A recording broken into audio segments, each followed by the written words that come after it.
Bismillahir Rahmanir Rahim. Assalamu alaikum. Welcome back to the One Word series where we discuss the impact of a single word on a verse of the Quran.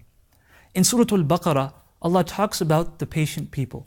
And He says, وَبَشِّرِ الصَّابِرِينَ الَّذِينَ إِذَا أَصَابَتْهُمْ مُصِيبَةٌ قَالُوا إِنَّا لِلَّهِ وَإِنَّا إِلَيْهِ رَاجِعُونَ. Give good news to the patient people who, when a calamity befalls them and afflicts them, then they say, we belong to Allah and to Him we will return.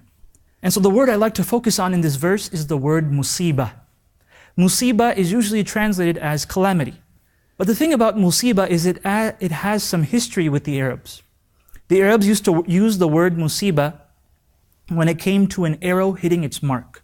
So if an archer took his arrow, his bow and arrow, and he fired an arrow and the arrow hit its target, then that arrow was called Mussebah. And what that tells us, what the Quran is telling us, is that when something bad happens to us, when a calamity befalls us, then that calamity is something that was meant for us. Because if Allah wills something to strike us or to hit us, then that thing will definitely happen. And if Allah does not will it, then it will not happen. And so whenever a calamity happens to us, we have to realize that this is something from Allah. This is something from the one who is all-wise, that everything He does is with purpose.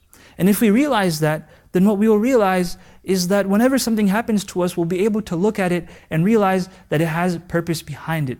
And that there's something behind it that maybe it's not clear to us now, but later on it may come clear. And so that's what we have to realize when it comes to events that happen in our lives that we think are bad for us. And so I ask Allah subhanahu wa ta'ala that He helps us to understand the events in our lives, that He helps us to live our lives with purpose, and He helps us to perform good deeds with purpose. Jazakumullah khair. Wassalamu alaikum wa rahmatullahi wa barakatuh.